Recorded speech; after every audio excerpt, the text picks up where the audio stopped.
Welcome back to Superior Sunrise. Joining me now from Merck Animal Health, Dr. Harold Newcomb. Dr. Newcomb, thank you so much for being here. I have not had the pleasure of having you on the show, so if you would introduce yourself and tell us a little about what you do for Merck. Sure. I'm Harold Newcomb. I'm from Batesville, Mississippi. I am a technical services veterinarian on the cattle side, and I've been with Merck for 20 years, done a lot of parasitology work and a little vaccine stuff. Well, today I want to talk to you. We were kind of talking earlier. Big question that a lot of people have, right down to it, what drives profitability in this business? Well, to me, what drives profitability is pounds of beef produced per exposed female. If I'm a cow-calf producer, that is the number that I'm shooting for, right? And so I want to do everything I can to maximize the amount of beef that I can produce per exposed female. And so, there's different ways that we can do that without breaking the bank. So let's go into a couple of those steps that you can implement because, as you and I were talking, they're not rocket science steps. They're really easy things you can start implementing in your herd.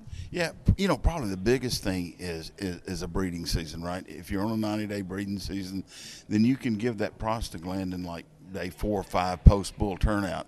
And what you're trying to do is bring everything up and tighter and make them more uniform. I mean, think about it. What draws crowds at cow sales? Numbers, uniformity, and then health, right? And so the first step in this is getting the numbers and getting them more uniform, and you can do that by that synchronization program. It's 4 to 5 days post-bull turnout. You give your prostaglandin, and that should help tighten you up. Anything that would be bred in that first 4 to 5 days post-bull turnout would stay bred.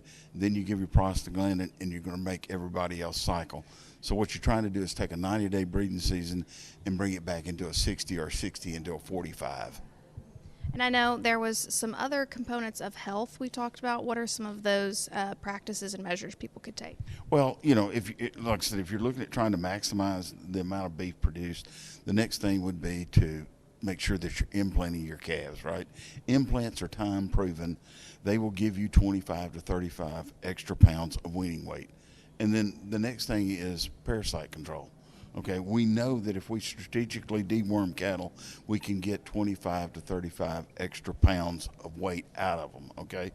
And the reason that's so important is when we start thinking about parasites, where's the majority of the parasite problem? It's probably out there on the pasture in the form of eggs and larvae, right? That's where 95% of it is.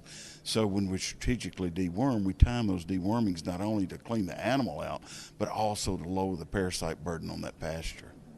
So we've got some great practices we can implement, but now let's say producers, where do they start? How do they contact Merck, and how does a Merck work with the producer to kind of get the ball rolling on getting these things in their operation? So if you need tech services from Merck, I mean, you can call Merck directly, but the easiest way and probably the best way is to contact your Merck rep, okay?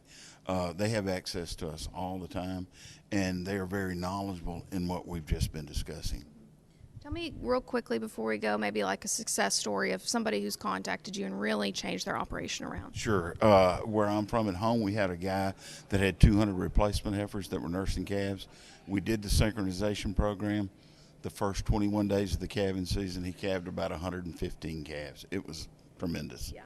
Well, thank you so much for being here. I know that you'll be around. Hopefully you guys can come by if you happen to be here, talk to these guys and get some real good information from them. Thank you for being here with me this morning. Don't go anywhere. We've got more Superior Sunrise up next.